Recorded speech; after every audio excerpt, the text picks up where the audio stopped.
नमस्ते फ्रेंड्स। तो एक और वीडियो में आप लोग का स्वागत है। तो आज का जो हम लोग का टॉपिक होने जा रहा है वो हो रहा है पानी के ऊपर, कि हमारे शरीर के लिए पानी कितना ज़रूरी है, हमारे शरीर को कितना पानी की ज़रूरत है, पानी पीने का सही तरीका, और पानी अगर हम माने ज़रूरत से ज़्यादा या ज़रूरत से कम अगर लेते हैं तो उससे क्या परेशानी हो सकती है। तो सबसे पहले पानी हमारे शरीर के लिए हवा के बाद दूसरी सबसे ज़रूरी चीज़ है। कह सकते हैं सर्वाइवल के लिए, हमें जीवित रहने के लिए समय पर पानी पर्याप्त मात्रा में लेना बहुत ज़रूरी है। अब सवाल उठता है कि पानी हमें रोज़ाना कितना पीना चाहिए। जितना आसान सवाल है उतना ही इसका कठिन जवाब है। ऐसे अगर कहा जाए निश्चित कोई अनुमान नहीं है या निश्चित कोई माने पैमाना नहीं है कि हम जिससे ये बता सके कि हमें रोज़ाना कितना पानी पीना चाहिए। ये बहुत सारे फैक्टरों पे डिपेंड करता है, जैसे कि हमारी एज कितनी है, हमारा बॉडी वेट कितना है, हम किस तरह का काम करते हैं, मीन्स हमारा ऑफिशियल वर्क है जो ठंडे जगहों में, बंद जगहों में हम करते हैं, या हम वर्किंग फील्ड में करते हैं, धूप में करते हैं या खेतों में करते हैं। इसके साथ ही साथ कौन सा मौसम है, और आपका जेंडर यानी कि मेल और फीमेल भी बहुत ज़्यादा डिपेंड करता है पानी के कंजम्पशन पे। तो अब इसके बाद हम लोग जानेंगे कि आखिर सब मिला जुला कर आखिर कोई तो होगा हिसाब किताब जिसके माध्यम से कि हमें हमारे शरीर को कितने पानी की ज़रूरत होती है। तो एक अनुमान है 8 गिलास का। एक आइडियल बनाया गया है कि रोज़ाना एक स्वस्थ व्यक्ति को 8 गिलास पानी पीना चाहिए, मीन्स कि 2 से 2.5 लीटर। बट अगर कोई बहुत ज़्यादा फिजिकल एक्टिविटी करता है, खेतों में काम करता है, तो उसकी डिमांड 2.5 लीटर पानी से पूरी नहीं हो सकती, उससे और ज़्यादा पानी की ज़रूरत पड़ेगी। और कुछ लोग ऐसे हैं जो कि जिनका फिजिकल एक्टिविटी बहुत कम है, बहुत ही ज़्यादा आराम का काम है, एसी वगैरह में रहते हैं, जिनका बॉडी का टेम्परेचर ज़्यादा नहीं बढ़ पाता है, तो उन लोगों के लिए 2.5 लीटर भी बहुत ज़्यादा है। तो सबसे पहले हम लोग जानेंगे जिस पे कि डिस्कशन बहुत कम होता है। हम लोग को ये पता है कि अगर पेशाब बहुत ज़्यादा पीला हो रहा है तो हमारे शरीर में पानी की कमी है, मीन्स कि हमारा बॉडी डिहाइड्रेट कर गया है। डिहाइड्रेशन एक कंडीशन है जिससे कि हमारे शरीर से फ्लूइड की कमी हो जाती है। यह स्थिति जो है अच्छा नहीं है। इसमें क्या होता है कि हमें चक्कर आता है, कमज़ोरी होता है, और सीवियर डिहाइड्रेशन होने पे हमें सलाइन की ज़रूरत होती है। और समय पे अगर हमारे शरीर में पानी की कमी को पूरा नहीं किया गया तो ये एक लाइफ थ्रेटनिंग कंडीशन भी हो सकता है।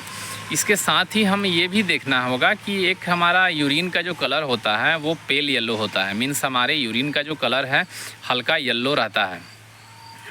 अगर हमारे यूरिन का कलर ऑलवेज सफ़ेद आ रहा पूरा पानी की तरह, कुछ लोग हैं जो पानी का सेवन बहुत ज़्यादा करते हैं जिससे उनका जो यूरिन है वो बहुत ज़्यादा साफ़ रहता है, तो इसका मतलब है कि हमारा शरीर ओवर हाइड्रेटेड है। जी हाँ, एक टर्म है ओवर हाइड्रेशन।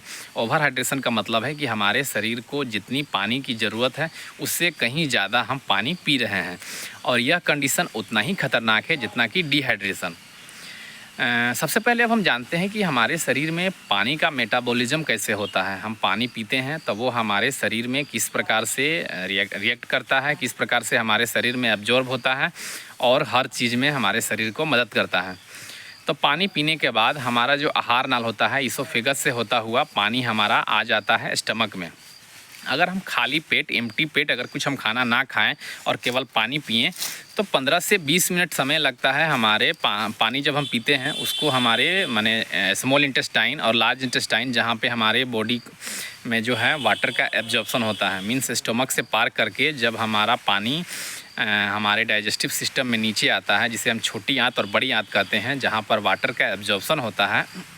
इतना प्रक्रिया होने में अगर हम खाली पेट पानी लेते हैं तो 15 से 20 मिनट का समय लगता है। फिर वो पानी हमारे छोटी आंत और बड़ी आंत में एब्जॉर्ब होकर के वो हमारे ब्लड में आ जाता है। मीन्स कि हमारा जो ब्लड का वॉल्यूम है वो डिपेंड करता है हम कितना पानी लेते हैं।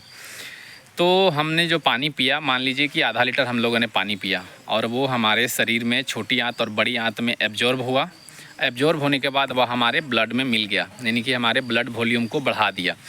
तो अगर हमारे शरीर में पानी की कमी है तो किडनी जो है वहाँ पे हमारे उस पानी को स्टोर करके रखेगा कि हाँ, इस पानी की ज़रूरत थी, जो पानी हमें हमारे शरीर को मिला।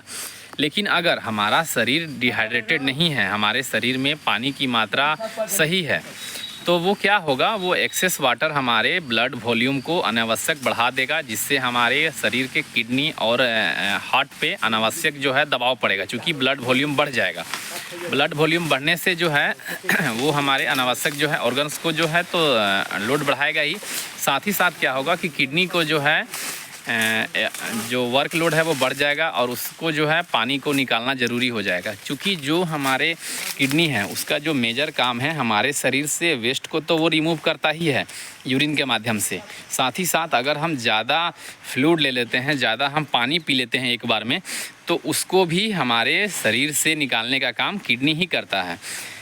तो जैसा कि मैंने बताया कि ओवर हाइड्रेशन भी डिहाइड्रेशन की तरह बहुत ही ज़्यादा जो है हमारे शरीर को बैडली यानी फिर कहें तो इफ़ेक्ट करता है, इफ़ेक्ट डालता है, जिसका अच्छा परिणाम नहीं होता है। हमारे शरीर का कंटिन्यू पानी की ज़रूरत नहीं होती है, और जितने हमारे शरीर को पानी की ज़रूरत होती है अगर उतना हम लोगों ने ले लिया है और उसके बावजूद भी अगर हम पानी लगातार पीते रहते हैं ये सोच के कि हमें पानी लगातार पीना है, हमारे शरीर को पानी की कमी है, तो इससे क्या होगा कि हमारा शरीर ओवर हाइड्रेटेड हो जाएगा, हमारे शरीर में पानी की मात्रा बहुत ज़्यादा बढ़ जाएगी, जिसके वजह से जो है किडनी को बहुत ज़्यादा लोड बढ़ जाएगा अनावश्यक हमारे शरीर से, हमारे ब्लड से एक्स्ट्रा वाटर को रिमूव करने के लिए, जिसको हम लोग वाटर टॉक्सिसिटी भी कहते हैं। जी हाँ, हम लोगों ने अक्सर ये बात सुना होगा कि ज़रूरत से ज़्यादा अगर हम किसी भी चीज़ को अपने शरीर में लेते हैं तो कोई भी चीज़ हो, ज़रूरत से ज़्यादा वो हमारे शरीर के लिए नुकसानदायक होता है। इसी तरह से पानी भी है। तो पानी का जो रंग है या पानी का जो एक सिंपल तरीका है वो ये समझने के लिए कि अगर जब हम यूरिन करते हैं और हमारा यूरिन का कलर अगर डार्क येलो है, मीन्स कि हमारा शरीर डिहाइड्रेटेड है, पानी की कमी है, हम पानी पी सकते हैं। लेकिन अगर हमारे यूरिन का कलर लगातार सफ़ेद पानी की तरह आ रहा है, मीन्स हमें अभी पानी को रोक देना चाहिए, कंटिन्यू पानी नहीं पीना चाहिए, हमारा शरीर ओवर हाइड्रेटेड हो गया है, हमारे किडनी को बहुत ज़्यादा जो है लोड पड़ रहा है पानी को बाहर निकालने में। अक्सर हम लोगों ने देखा होगा कि हमें बार बार यूरिन जाना पड़ता है।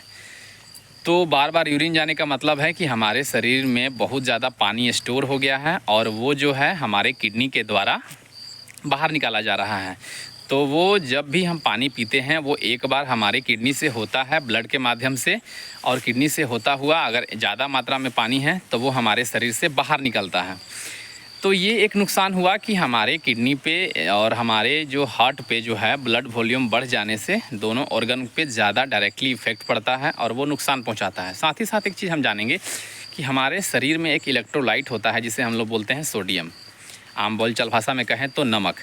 नमक का ज़्यादा हिस्सा या कहें कि ज़्यादातर हिस्सा हमारे ब्लड में रहता है। अब ये नमक करता क्या है? नमक जो है हमारे शरीर में वाटर को बैलेंस करने का काम करता है। हमारा बॉडी में जो सेल होते हैं, हमारे बॉडी में जो सेल होते हैं उनके अंदर कितना पानी चाहिए, उनके बाहर कितना पानी होना चाहिए, ये जो है काम करता है नमक। और अगर हम ज़्यादा पानी पीते हैं तो इसी नमक का, जब हम ज़्यादा पानी पीते हैं तो वो एब्जॉर्ब होकर ब्लड में ही जाता है, जिससे कि सोडियम का यानी कि कहें तो नमक का डाइल्यूशन होता है। मीन्स कि वहाँ पे नमक जो है टूट जाता है, नमक वहाँ से जो है कम होने लगता है, जिसको हम हाइपोनेट्रीमिया भी बोलते हैं। और हाइपोनेट्रीमिया हो जाएगा मीन्स हमारे शरीर में अगर नमक की कमी हो जाएगी तो ड्राउजीनेस, वीकनेस, चक्कर आना वगैरह तो होगा ही, ब्लड प्रेशर भी लो होगा। साथ ही साथ हमारे शरीर में फ्लूइड का जो है वॉल्यूम बढ़ना शुरू हो जाएगा, फ्लूइड जो है बैलेंस नहीं रहेगा। जो नमक हमारे शरीर में फ्लूइड को बैलेंस करके रख रहा था कि हमारे सेल में कितना ब्लड, कितना पानी की ज़रूरत है, कितना पानी रहना चाहिए, वो यहाँ पे जो है पूरा तरह से डिस्टर्ब हो जाएगा और किडनी फिर जो है किडनी पे एक्सेसिव लोड बढ़ जाएगा।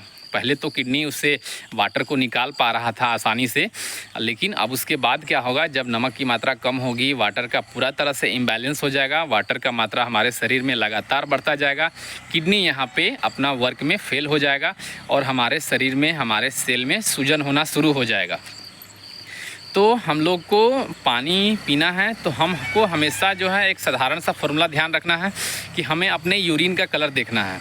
जब भी हमारे यूरिन का कलर अगर पेल येलो है, मीन्स कि हम लोग पानी सही मात्रा में ले रहे हैं और हमें ज़्यादा पानी लेने की ज़रूरत नहीं है। डार्क येलो होने की कंडीशन में या यूरिन आउटपुट कहें कि कम हो गया है, या एक दिन में 24 आवर में 7 से 8 बार या उससे अगर कम 5 या 4 बार ही आप यूरिन आउटपुट कर पा रहे हैं, उससे ज़्यादा आपका यूरिन नहीं आ रहा है, तो वहाँ पे आप समझ सकते हैं कि हमारा शरीर में पानी की कमी है। लेकिन अगर आप 8 बार 7 बार तक आपका यूरिन आउटपुट हो रहा है, 1 से 1.25 लीटर 1.5 लीटर के आसपास अगर यूरिन आउटपुट है तो समझिए कि ठीक है। लेकिन अगर आप इससे ज़्यादा कहीं 2 लीटर 2.5 लीटर के आसपास अगर आपका यूरिन आउटपुट है, आपका यूरिन का कलर हमेशा सफ़ेद रहता है, तो ये संकेत है कि आपके शरीर में पानी ज़रूरत से ज़्यादा है और आप धीरे धीरे अपने बॉडी के फंक्शन को इफ़ेक्ट कर रहे हैं। आपका किडनी इफ़ेक्ट हो रहा है, आपके शरीर में इलेक्ट्रोलाइट इम्बैलेंस हो रहा है, जिससे कि आने वाले समय में आपको इससे नुकसान होगा ही होगा, निश्चित है। और इसके बाद हम लोग जानेंगे कि हमें पानी जो है किस तरह से पीना चाहिए। बहुत लोग को आप लोगों ने पीते हुए देखा होगा कि वो एक बड़े गिलास से, लोटा से या बोतल वगैरह से पीते हैं, एक बार में 1 लीटर 1/2 लीटर पानी पी जाते हैं। ये बिल्कुल ही गलत प्रैक्टिस है पानी पीने का। पानी जो है हमें एक बार में 2 से 3 सिप्स ही लेना चाहिए। सिप्स ऑफ वाटर हमारे शरीर के लिए हमेशा सही रहता है। आप फ्रिक्वेंटली ले सकते हैं, आप 10 मिनट बाद, आधे घंटे बाद, फिर 1 घंटे बाद पानी थोड़ा सा पी सकते हैं। बट एक बार में ज़्यादा पानी पीते हैं तो एक बार में आपके ब्लड वॉल्यूम अचानक से ज़्यादा बढ़ जाता है, और एक बार में ज़्यादा बढ़ जाने से किडनी परेशान ज़्यादा हो जाता है कि पानी हम किस तरह से शरीर से बाहर निकालें। तो ये एक तरीका हुआ। दूसरा एक तरीका है कि हमें खाली पेट में ज़्यादा पानी एक बार में पीने की ज़रूरत नहीं है। खाली पेट में जब हम पानी पीते हैं तो वो पानी बहुत जल्दी यूटिलाइज हो करके हमारे शरीर से निकलने का कोशिश करता है। हम अगर खाने के साथ हल्का फुल्का पानी सिप्स लेते हैं तो वो क्या करता है कि हमारे डाइजेशन में मदद करता है। लेकिन अगर हम पानी खाली पेट में पीते हैं और वो भी बहुत ज़्यादा मात्रा में, तो वो पानी 15 से 20 मिनट के बाद हमारे बॉडी में हमारे जो इंटेस्टाइन वगैरह है, लार्ज इंटेस्टाइन, स्मॉल इंटेस्टाइन में एब्जॉर्ब हो करके वो सीधे हमारे ब्लड वॉल्यूम को इफ़ेक्ट करता है। और एक बार हमारा अगर ब्लड वॉल्यूम बढ़ जाता है तो फिर वहाँ से हार्ट का भी लोड बढ़ जाता है, क्योंकि हार्ट को एक बार में फिर ज़्यादा ब्लड मिलने लगता है तो वो ज़्यादा पंप उसको करना पड़ता है बैलेंस करने के लिए, और किडनी को जो है उससे एक्सेस वाटर निकालने के लिए बार बार और उसका लोड बढ़ जाता है। तो कोशिश करें एक बार में सिप्स ऑफ वाटर ही ले, 2 सिप्स 3 सिप्स ही लें। और बाकी पानी से रिलेटेड अगर और कोई आपका सवाल हो कि पानी किस तरह से पीना चाहिए या कोई भी इससे रिलेटेड सवाल, तो हम चाहेंगे आप हमें ज़रूर मैसेज करें, कॉल करें। Thank you.